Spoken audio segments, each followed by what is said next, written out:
ओम श्री गणेशाय नम नमस्कार फ्रेंड्स आपण मानकु आम यूट्यूब चैनल को पुणी थरे स्वागतम। फ्रेंड्स आजिर ए भिडियो रे मु आपण मानकु कहिबाकु जाउछि कि आपण मानक पाई कि विशेष भाबरे एही आगामी 48 घंटार अवधि विषय रे एही 48 घंटार समय अवधि आपण मानक पाई किपरि भाबरे साब्यस्त हेबो एहा सहित आपण मानकु केउ सब जिनिसरो फायदा मध्य हेबो ता सहित केउ सबु जिनिसरे आपण मानको सावधानता अवलंबन मध्य करिबा पई कि पड़िबो आपण मानकर लव लाइन किपरि भाबरे रहइबो कैरियर किपरि भाबरे रहइबो बिजनेस व्यापार मध्य किपरि भाबरे रहइबो ता सहित आपण मानकर स्वास्थ्यर महत्वपूर्ण इन्फॉर्मेशन मध्य देबी एवं सबु थर परि आपण मानको वीडियो शेष रे उपाय गुटी उपाय मध्य आपण मानको निहाती जणैबी जहा फल रे आपण माने एही 48 घंटा को बहुत सुखमय करि पारिबे। आगो को वीडियो टी को स्टार्ट करबा पूर्व मोर गुटे रिक्वेस्ट कि आपण माने जदि ए चैनल रे नुआ अछंती एबे ही जाई कि सब्सक्राइब करंतु एवं पाखरे थिबा बेल आइकन को क्लिक करंतु जहा फल रे समय समय रे समस्त वीडियो रो नोटिफिकेशन आपण माने को सर्वप्रथम मिली पारिबो। तो आसंतु जानिबा आपण मानक पई एही आगामी 48 घंटार अवधि किपरि भाबरे रहिबाकु जाउछि। जदि कहिबा सबुदिन परि आपण मानक पई ए दिन कोन पॉजिटिव हेबा पई कि जाउछि जदि कहिबा बंधुगण आपण मानक पई एही दिन बहुत सुखमय अटे एवं शुभमय साब्यस्त बोली हेबो जरूरीकालीन कार्य करिबा द्वारा आपण मानको अवसर मध्य निहाती मिलिबो आपण मानकर अटकी धन मध्य आपण मानकु वापस मध्य मिली पारे भल खबर मिलिबार अनेक प्रकार जुग मध्य आपण मानकर बनू अछि तेणु उच्च पदाधिकारी एवं वृद्ध लोकक सहयोग आपण मानकु निहाती भाबरे प्राप्त हेबो जहा फल रे आपण माने सबु कार्य को सरलतार सहित करि पारिबे जहा पाई कि आपण माने खुशी मध्य होई किना रहिबे कौनसी अति संपर्कक घरे आगमन एवं हस परिहास रे आपण मानकर दिन व्यतीत हेबा घर परिवार रो खुशी रो माहौल मध्य आपण मानकु देखा देबो निज परिवार रो व्यवस्था बनै रखिबा पई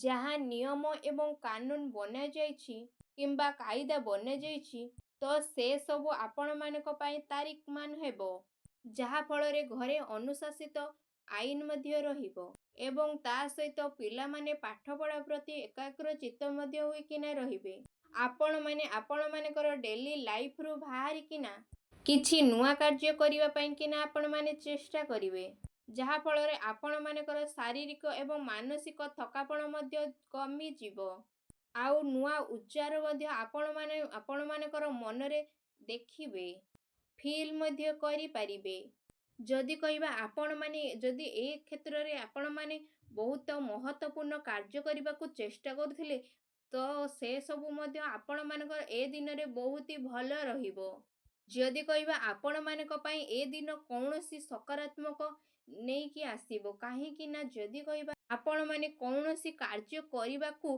महत्वपूर्ण नउछंती तेबे आपण माने से सब कार्य को जरूर करंतु जहा द्वारा आपण मानकर प्रयास निश्चित भाबरे सफल मध्य हेबो धर्म कर्म प्रति मध्य आपण मानकर आस्था रहिबो आपण माने सबु बेले दिल अपेक्षा दिमाग रो निर्णय मध्य नेबे भावुकतारे आसिकी आपण माने गलत रास्ता रे मध्य आपण माने जाई पारंती आसंतु एबे जानिबा आपण मानक पई कोन सब नेगेटिव रहिबो जदि कहिबा आपण माने पारिवारिक क्षेत्र रे चिंतित मध्य होई किना रहिबे परिवारर लोक मानकर आपण मानकर जणे आउ जनक सहित तालमेल रो अभाव मध्य रहिबो कौनसी अनावश्यक कथा को नै कि आपण मानक घरे परिवार रे विवाद मध्य देखा देबो कौनसी क्षेत्र रे भ्रम उत्पन्न हेबा द्वारा जणे आउ जनक सहित लड़ाई मध्य हेबो ता सहित पिला मानकर कौनसी नकारात्मक गतिविधि कारणरू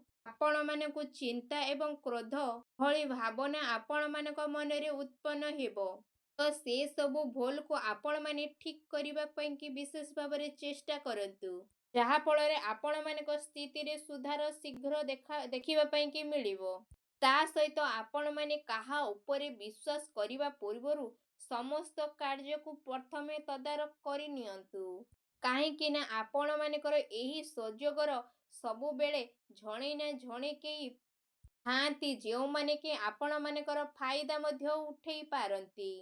କାହା ସହିତ ଅଧିକ ବୁଲାବୁଲି ମେଳା ମେଳେପି କରନ୍ତୁ ନାହିଁ, ଯାହାଦ୍ୱାରା ଆପଣମାନଙ୍କୁ ସମୟର ବର୍ବାଦ ମଧ୍ୟ କରିଦେବ। ନିଜର କ୍ରୋଧ ଏବଂ କଥାବାର୍ତ୍ତା ଉପରେ ମଧ୍ୟ ନିୟନ୍ତ୍ରଣ ରଖନ୍ତୁ। ମାମୁଁ ଘର ଲୋକମାନଙ୍କ ସହିତ ଆପଣମାନଙ୍କର କୌଣସି ଭୁଲ ବୁଝାମଣା ମଧ୍ୟ ହେଇପାରେ। ଆପଣମାନଙ୍କର ପ୍ରତିଦ୍ୱନ୍ଦ୍ୱୀ ଆପଣମାନଙ୍କ ବିଷୟରେ କିଛି ଭୁଲ ଇନଫର୍ମେସନ୍ ମଧ୍ୟ ବ୍ୟାପି ପାରନ୍ତି, ଯେଉଁଥିପାଇଁ କି ଆପଣମାନଙ୍କର ପଡ଼ୋଶୀ ଏବଂ ରିଲେଟିଭ୍ ସହିତ ଆପଣମାନଙ୍କର ସମ୍ପର୍କ ମଧ୍ୟ ଖରାପ ହେବ। କୌଣସି ବି ପରିସ୍ଥିତିକୁ ଆପଣମାନେ ଶାନ୍ତିପୂର୍ଣ୍ଣ ଭାବରେ ସୁଝାନ୍ତୁ। ଏହା ସହିତ ଆପଣମାନେ କୌଣସି କାର୍ଯ୍ୟ କରିବା ପୂର୍ବରୁ ତା ବିଷୟରେ ବେଶୀ କିଛି ଭାବିକି ତଦାରଖ କରିକିନା ଆପଣମାନେ କାର୍ଯ୍ୟ କରନ୍ତୁ। କୌଣସି ବାହାର ଲୋକଙ୍କ ସହିତ ଆପଣମାନେ ମିଶନ୍ତୁ ନାହିଁ, କାହିଁକି ନା ସେହି ବାହାର ଲୋକ ଆପଣମାନଙ୍କୁ ବଦନାମୀ ମଧ୍ୟ ହୋଇପାରେ। ତେଣୁ ଆପଣମାନେ ସବୁବେଳେ ସଜାଗ ହୋଇକିନା ରୁହନ୍ତୁ।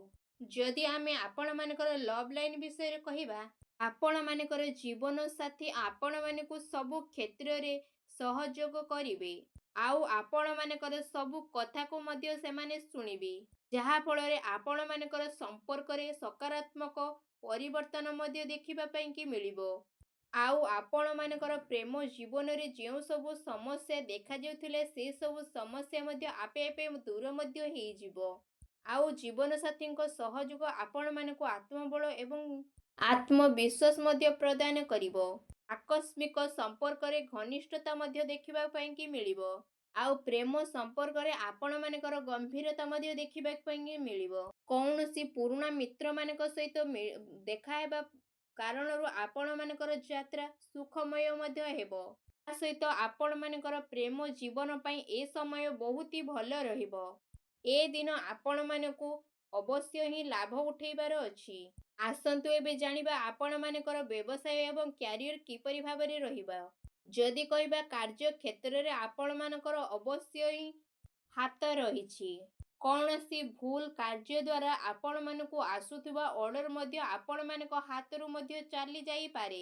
ଚାକିରି କରୁଥିବା ଲୋକମାନଙ୍କୁ ଅବଶ୍ୟ ଧୈର୍ଯ୍ୟ ହୋଇକିନା ରହିବାକୁ ଚେଷ୍ଟା କରନ୍ତୁ, କାହିଁକି ନା ତାଙ୍କ ଉପରେ କାମର ବୋଝ ମଧ୍ୟ ଅଧିକ ମାତ୍ରାରେ ରହିବ। ଏବଂ କାର୍ଯ୍ୟକ୍ଷେତ୍ରରେ ନୀତିରେ ଆପଣମାନଙ୍କୁ କୌଣସିଟା ପରିବର୍ତ୍ତନ କରିବା ପାଇଁକି ପଡ଼ିବ। କୌଣସି କର୍ମଚାରୀଙ୍କ ନଜରକୁ ଆପଣମାନେ ନଜରଅନ୍ଦାଜ କରନ୍ତୁ ନାହିଁ। ଆପଣମାନଙ୍କ ପିଠି ପଛରେ କୌଣସି ବ୍ୟକ୍ତି ଆପଣମାନଙ୍କୁ କଷ୍ଟ ଦେବାକୁ ଚେଷ୍ଟା କରିପାରେ। କୌଣସି ଅନୈତିକ କାର୍ଯ୍ୟ କରିବା ଠାରୁ ଆପଣମାନେ ଦୂରେଇକିନା ରୁହନ୍ତୁ, କାହିଁକି ନା ଏହାର ଖରାପ ପ୍ରଭାବ ଆପଣମାନଙ୍କର ମାନ ସମ୍ମାନ ଉପରେ ମଧ୍ୟ ପଡ଼ିପାରେ। ତେଣୁ ଆପଣମାନେ କୌଣସି ଅଜଣା ବ୍ୟକ୍ତିମାନଙ୍କ ସହିତ ଡିଲ୍ ଫାଇଲ୍ କରନ୍ତୁ ନାହିଁ। ଏହା ଆପଣମାନଙ୍କ ପାଇଁ ବହୁତ ଭଲ ରହିବ। ଏହା ସହିତ କାର୍ଯ୍ୟକ୍ଷେତ୍ରରେ ଚାଲି ଆସୁଥିବା ପ୍ରୋବ୍ଲେମକୁ ଆପଣମାନେ ଶାନ୍ତିପୂର୍ଣ୍ଣ ଭାବରେ ସୁଲଝେଇବାର ଅତି ଆବଶ୍ୟକତା ମଧ୍ୟ ରହିଛି। ଆସନ୍ତୁ ଏବେ ଜାଣିବା ଆପଣମାନଙ୍କର ଏହି ଦିନରେ ସ୍ୱାସ୍ଥ୍ୟ କିପରି ଭାବରେ ରହିବ। ଯଦି କହିବା ଆପଣମାନଙ୍କୁ ଏହି ଦିନମାନଙ୍କରେ ଏସିଡିଟି ଏବଂ ଗ୍ୟାସ୍ ସମ୍ବନ୍ଧୀୟ କିଛି ଉତ୍ପନ୍ନ ମଧ୍ୟ ହୋଇପାରେ। ଆପଣମାନେ ଆପଣମାନଙ୍କର ଖାଦ୍ୟପେୟ ଉପରେ ସଂଯମତା ବନେଇକିନା ବିଶେଷ ଭାବରେ ରଖନ୍ତୁ। ଏହା ସହିତ ନିଜର ସ୍ୱାସ୍ଥ୍ୟକୁ ଆହୁରି ଅଧିକ ଭଲ ରଖିବା ପାଇଁକି ଆପଣମାନେ ପ୍ରତ୍ୟେକ ଦିନ ଯୋଗ କରନ୍ତୁ, ବ୍ୟାୟାମ କରନ୍ତୁ, ଯାହାଫଳରେ ଆପଣମାନଙ୍କର ସ୍ୱାସ୍ଥ୍ୟ ବହୁତ ଭଲ ରହିବ ଏବଂ ଠିକ୍ ରହିବ। ଏବଂ ତା ସହିତ ଆପଣମାନେ ପ୍ରତ୍ୟେକ ଦିନ ସକାଳୁ ସୂର୍ଯ୍ୟଙ୍କୁ ଜଳ ମଧ୍ୟ ଅର୍ପଣ କରନ୍ତୁ। ଦେଖିବେ ଯାହାଦ୍ୱାରା ଆପଣମାନଙ୍କୁ ସମୟ ଏବଂ ସଫଳତା ମଧ୍ୟ ପ୍ରାପ୍ତ ହେବ। ଆସନ୍ତୁ ଏବେ ଜାଣିବା ଆପଣମାନଙ୍କର କ'ଣ ଉପାୟ ମଧ୍ୟ ରହିଅଛି। ଆପଣମାନେ ସ୍ନାନ ଆଦି କରିସାରିଲା ପରେ ହର ହର ମହାଦେବଙ୍କ ମନ୍ଦିରକୁ ଯାଆନ୍ତୁ ଏବଂ ସେଠି ଯାଇ ବେଲପତ୍ର ଏବଂ ଦୁଗ୍ଧ ଅର୍ପଣ କରନ୍ତୁ, ଯାହାଫଳରେ ମହାଦେବଙ୍କର ଆଶୀର୍ବାଦ ଆପଣମାନଙ୍କ ଉପରେ ବନିକିନା ରହିବ। ଆପଣମାନଙ୍କୁ ମହାଦେବଙ୍କର ସାନ୍ନିଧ୍ୟ ପ୍ରାପ୍ତ ହେଉ ଏବଂ ଆପଣମାନେ ସବୁବେଳେ ଖୁସିରେ ରୁହନ୍ତୁ। ଯଦି ଭିଡ଼ିଓଟି ଭଲ ଲାଗିଥାଏ ତେବେ କମେଣ୍ଟ ବକ୍ସରେ ହର ହର ମହାଦେବ ବୋଲି ଅବଶ୍ୟ ଲେଖନ୍ତୁ। ପୁଣି ଦେଖାହେବ ଏକ ନୂତନ ଭିଡ଼ିଓ ମାଧ୍ୟମରେ। ସେ ପର୍ଯ୍ୟନ୍ତ ବିଦାୟ ଦିଅନ୍ତୁ। ରହୁଛି। ଧନ୍ୟବାଦ।